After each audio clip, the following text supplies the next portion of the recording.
what's up everybody? Derek Craig here, engineer and R&D, tech support, video guy, all that jazz for Magnus Broadheads. So today this video is going to go over the replacement of our blades.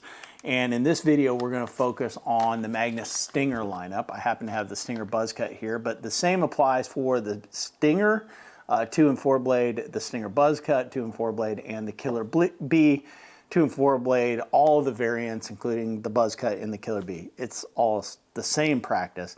To a degree, the Black Hornets, but we'll do a separate video on those as well.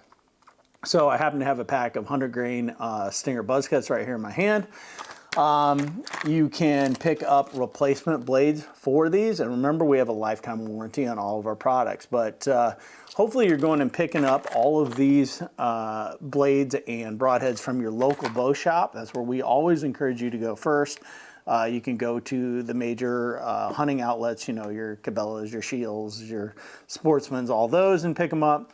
Be careful when you're getting online and buying from Amazon or eBay. There's a lot of counterfeits out there. We've ran across them many times. Magnus does not sell through eBay or Amazon, so if you see them on there, they're being sold through other sellers. Maybe some are legit, maybe some aren't. Make sure they always come in our blister pack with our line cards and all look legit, okay? Because if not, I can guarantee they're going to be counterfeits. You can order this stuff through magnusbroadheads.com on our website. But again, we encourage you to go to your local bow shop and support them first. All right, all that being said, when you order them, you're going to get typically a little card that basically talks about once you sharpen, resharpen, or replace blades, to spin check your blades because in the shop, when they're being assembled at the factory, every one of them is put in a jig, and the tip to true center line of the ferrule are dialed in within 3/1000ths of an inch. I'm 99.999% sure that there's no other manufacturer that does that with every single broadhead out there. Most don't even do it with one. So there is that. So you want to make sure you check all that out. If you ever have problems, you reach out to us at customer service at magnusbroadheads.com. Okay, so with all that being said, this happens to be a 100 grain Magnus buzz cut 4-blade Stinger, Magnus Stinger buzz cut 4-blade. Anyways, my daughter actually shot this into a buck last year, killed the buck, very nice deer for her.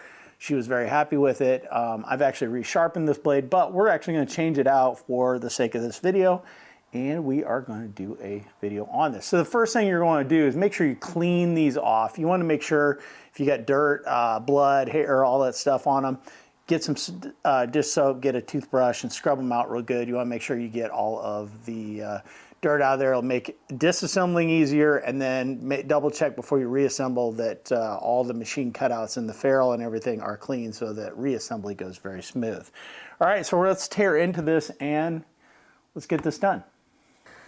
All right, to disassemble these, you're going to need a number 1 size Phillips screwdriver. The standard that you typically use around your house is a number 2. A number 1 is slightly smaller, but it's not eyeglasses small, you know, that type of thing. There's 1 Phillips screw in these, and you're going to push down nice and square and take that Phillips screw out. Now remember, be very careful because these are very sharp. Maybe you ran it through a deer and it's not as sharp, but you're going to get cut potentially. So be very careful. You're going to take the main blade and you're going to slide it out, okay?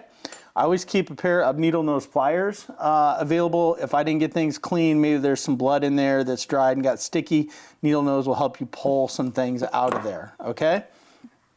So then you are left with the ferrule, and we have this wedge block that is in here, okay? And you can use a knife blade or a flat screwdriver or whatever, and you can wiggle this wedge piece out. Again, if it's got blood and stuff in there, it's going to want to stick, so be very careful, okay? So that is the wedge piece, okay? And then you're left with the bleeder. A lot of times these bleeders are fairly tight. I take needle nose pliers and sit here and wiggle them, and they will come out just like that. Boom. So there are the pieces of your broadhead. And again, you want to make sure, now this one I'd already replaced the blade in, or sharpened the blade one time, so it's fairly clean, but just make sure you get in here, and if there's any gunk, any dirt, blood, dried or something in these machined areas, you get in there with a small knife blade, a screwdriver, a toothbrush with some soapy water, and get them all cleaned out. Okay, so there's your parts. All right, so again, everything's sharp. We're gonna open up and get a blade out of our package. So you want to be very careful, not get cut. These come in a 3-pack. Set this aside. So there is a brand new blade for 100 grain, and we will get in here, get out a little bleeder. Again, these also come in a 3-pack. Be very careful. There is a razor sharp bleeder, okay? So, actually I lied, there's more than 3 in there. There are 1, 2, 3, 4, 5, 6 in there. See, even I learn something every day. I guess it does say 6-pack on there. I don't change a lot of these out. All right, so we're gonna reassemble this. Okay, I'm gonna slide the old ones aside, okay? So our first thing is we're gonna carefully pick up our bleeder blade, and we are going to set it in here. Now, you're gonna wanna typically go in either top or bottom. It really doesn't matter first, and get it wedged in here. It's gonna be kind of tight. I don't know if you can see it. There's actually a small gap right there. And come in here with my needle nose pliers. Just give it a gentle squeeze and make sure it's all seated home. And now you can see it is all seated all the way in there. Okay, and you're gonna bring your little wedge block, okay? You're gonna set it in here and get the groove lined up, okay? You're gonna bring your new main blade. We're gonna carefully, without trying to get cut. And these are tight tolerances, so you gotta just be a little bit patient here. It's really not difficult. You just gotta get things lined up, and there you go. Slide it right down in, and you can see it seats all the way home. Then you're gonna take your screw, drop it in the hole, and again, you're gonna take your #1 screwdriver. I actually like this workbench because I got these slots in the wood here, so I can hold it with the bleeder blade there. And you're just going to take and tighten that down. Now, we are not done yet because we want to make sure that this thing spins true. So I'm going to reposition the cameras and show you how we're going to do that. All right, so we want to double check these, and how I like to do it is put it on an arrow spinner. You can pick these up about anywhere, super cheap. This is one I've had for, I don't know, probably 20 years. But sit there and watch the tip and see if it wobbles, okay? Then what I like to do is I find using a cardboard box is awesome, is I bring a cardboard box up and I just touch the tip to the cardboard box, and then I roll this arrow back and forth. And if I've got a nice spin, I'm gonna have this tiny, tiny, tiny little dot that you probably can't even see on there, but it can see it. And if it doesn't spin true, it will actually end up walking on there. You'll see more of a walking pattern with it. But this spins very true and nice and doesn't walk. Once I know that, I'm going to just double check and make sure I am really locked down with my screw, which I am, and then I'm going to check it one final time, spin it, I'll put it up against a box, no walking whatsoever. That thing spins absolutely true.